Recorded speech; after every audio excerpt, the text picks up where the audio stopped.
Mayor, Council, VPD, translation, kind of have the sentiment of like, let the people vote and let the leaders have their passion be heard. I think Councilmember McReynolds talked about it right there, about 14 people in Santa Barbara want to be mayor.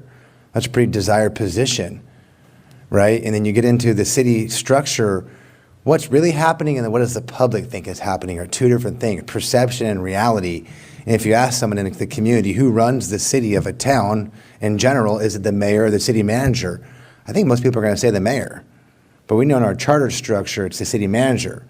And that position is making close to $500,000, right? I think it's 4 and change or 500. If it happens to be Mr. Ayub right now, or whoever it is after that, will continue to make that type of income, showing the importance of the job, showing the importance of what a community believes the role of a mayor is. So to answer further questions, I think we go into a full-time paid spot for the mayor of the elected. Let the people decide who they want to pay a full-time salary to do the job they believe the community deserves. And the city does deserve that. The city deserves to vote for somebody. The city deserves to have somebody full-time thinking about what leadership is in this city, because this city is good enough and it's a city of good fortune on the Gold Coast, and it demands that, right? I can only imagine what the mayor is doing with a full-time job, a full-time family, and the mayor of Ventura. I mean, that's a ton.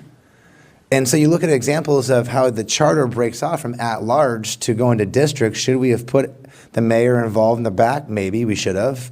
But to remind council here, we have already redistricts before. I actually think option A is the best, to do it as fast as possible, to give the people what they want, to what they discussed in city council goal meetings, to what council has brought forth here, to give the people a chance to vote for their mayor. And I also like the idea of what Burbank's doing, of creating a 5/3 vote.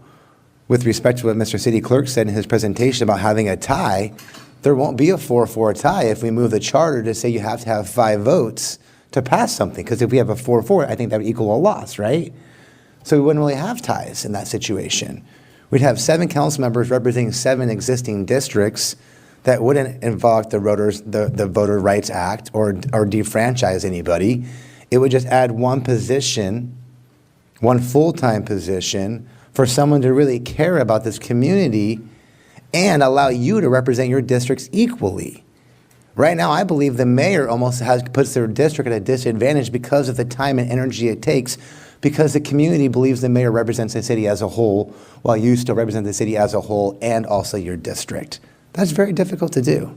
So that's why I think that this proposal and moving forward in this process with option A alleviates that